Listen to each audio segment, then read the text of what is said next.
इसरो के वैज्ञानिक चंद्रयान-3 को भेज रहे थे सिग्नल। इस बीच चांद पर ऐसा गरजा चंद्रयान-2, नासा तक पहुंची दहाड़, हिल गया चीन। चंद्रयान-3 से पहले ही चंद्रयान-2 को मिली बड़ी कामयाबी।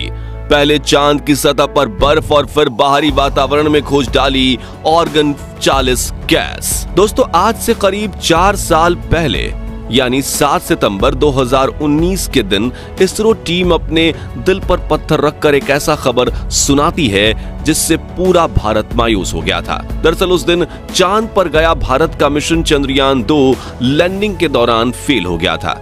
वो दिन भारत के इतिहास का सबसे मनहूस दिन था।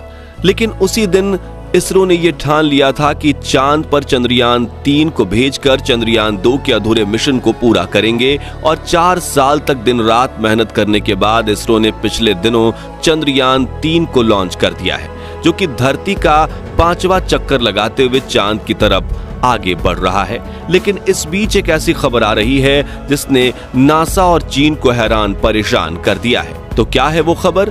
पूरी जानकारी देंगे, वीडियो को अंत तक जरूर देखिएगा।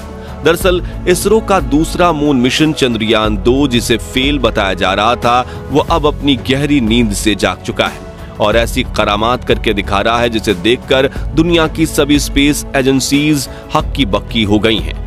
क्योंकि अपने लाखों डॉलर्स के मून मिशंस भेजकर जो काम वो लोग नहीं कर पाए, वो अब इसरो का वो मिशन करके दिखा रहा है जिस पर दुनिया ने फेलियर का ठप्पा लगा दिया था। हालांकि दोस्तों, इसरो को अपने इस अंतरिक्ष यान पर पूरा भरोसा था और जब चंद्रयान-2 का विक्रम लैंडर क्रैश लैंडिंग की वजह से तबाह हो गया था, तब भी इसरो ने कहा था कि हमने इस मिशन के 90 से 95% उद्देश्यों को पूरा कर दिया है।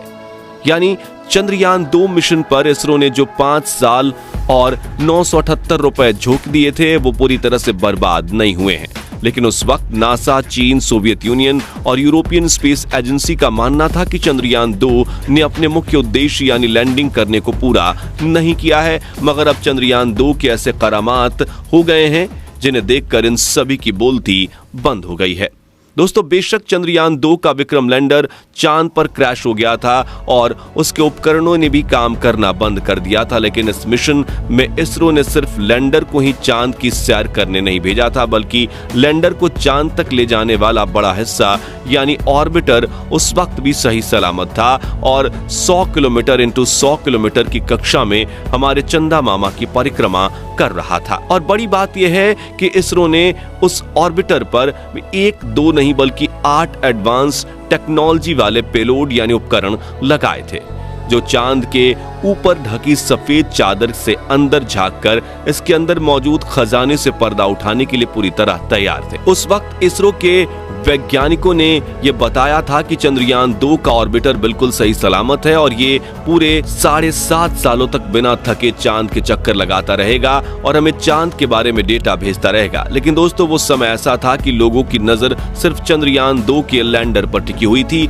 और ऑर्बिटर को तो लोग भूल ही गए थे। लेकिन अब चंद्रयान-2 के ऑर्बिटर ने चांद के कुछ ऐसे रहस्यों से पर्दा उठाया है कि सुनकर पूरे वैज्ञानिक जगत के अंदर हड़कंप मच चुका है। दरअसल आज तक सिर्फ यही कहा जाता था कि चंद्रमा के पास अपना कोई वायुमंडल नहीं है, वहां के वातावरण में कोई गैस मौजूद नहीं है और चंद्रमा सिर्फ एक एयरलेस बॉडी है। लेकिन अब चंद्रयान-2 के ऑर्बिटर ने इसरो को जो डेटा कलेक्ट करके भेजी है, उसके मुताबिक चांद के आयनोस्फीयर में प्लाज्मा डेंसिटी मौजूद है, यानी कि चांद पर एक पतला वातावरण मौजूद है जिसमें कई महत्वपूर्ण गैसेस हो सकते हैं। चंद्रयान-2 की इस खोज को लेकर इसरो ने बताया कि यान के ऑर्बिटर पर लगे एटमॉस्फेरिक कंपोजिशन एक्सप्लोरर CHESS-2 उपकरण ने चांद के एक्सोफियर यानी कि बाहरी वायुमंडल में ऑर्गन 40 यानी कि 40 AR गैस का पता लगा लिया है। बता दें कि एक्सोफियर खगोलीय ग्रह या उपग्रह के ऊपरी वातावरण का सबसे बाहरी क्षेत्र होता है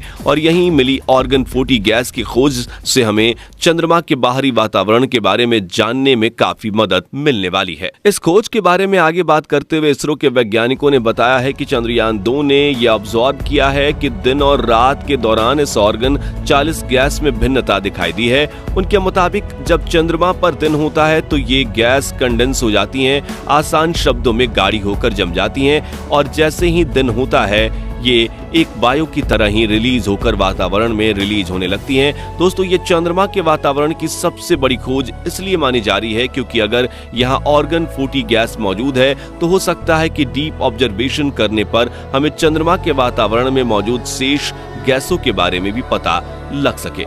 इसलिए हम इस खोज को दुनिया भर के वैज्ञानिकों के लिए एक उम्मीद की किरण जरूर कह सकते हैं। दोस्तों, बता दें कि ऑर्गन गैस खोजने के अलावा चंद्रयान 2 के ऑर्बिटर ने पिछले 4 सालों में चांद के कई रहस्यों से पर्दा उठाया है।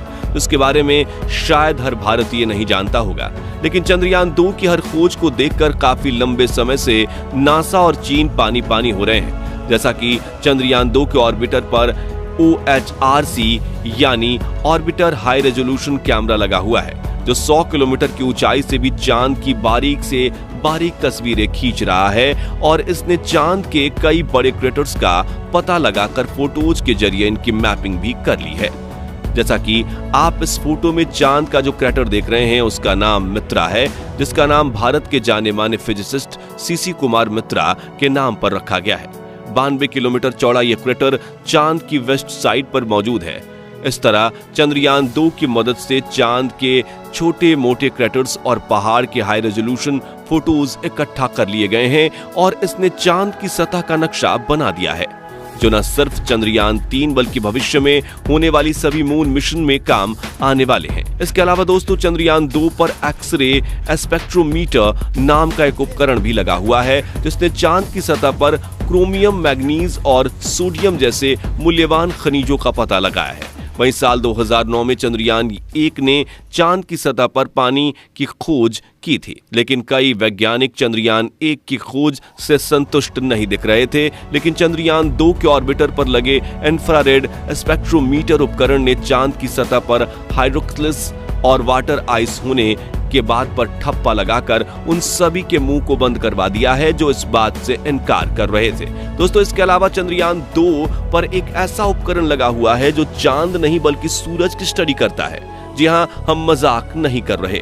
इसरो के वैज्ञानिक हमेशा दूर की सोचते हैं और उन्होंने चंद्रयान 2 पर एक एक्सरे मॉनिटर लगाया है जो सूर्य की सतह पर हो रहे धमाकों की स्टडी करता है। इन्हीं धमाकों की वजह से सूर्य का आउटर लेयर यानी कोरोना काफी ज्यादा गर्म हो जाता है और इन्हीं की वजह से कई बार सूर्य से बड़े बड़े सौर तूफान निकलते हैं जो अपने आसपास वाले ग्रहों और उपग्रहों पर हमला करते हैं। अब अगर आप सोच रहे हैं कि पृथ्वी पर सौर तूफान क्यों नहीं पहुंच पाते, तो बता दें कि पृथ्वी के पास अपना मैग्नेटिक फील्ड यानी कि चुंबकीय क्षेत्र है जो इन किरणों को आसपास धकेल देती है और कई बार ये तूफान पृथ्वी के ध्रुवीय इलाकों में आसमान में चमक रहे ऑरोरा के रूप में दिखते हैं। जानकारी के लिए बता दें कि अगर हमें अंतरिक्ष में जाना है तो इन सौर तूफानों के आने का समय और तीव्रता के बारे में जानना काफी ज्यादा जरूरी है ताकि हमारे वैज्ञानिक इनसे बचने की तकनीक खोज पाएं, क्योंकि कई बार ये सौर तूफान इतने रौद्र रूप धारण कर लेते हैं कि किसी भी चीज को पल भर में जलाकर राख कर दें। और अंतरिक्ष में तो पृथ्वी का चुंबकीय क्षेत्र हमें बचाने तो नहीं आएगा ना।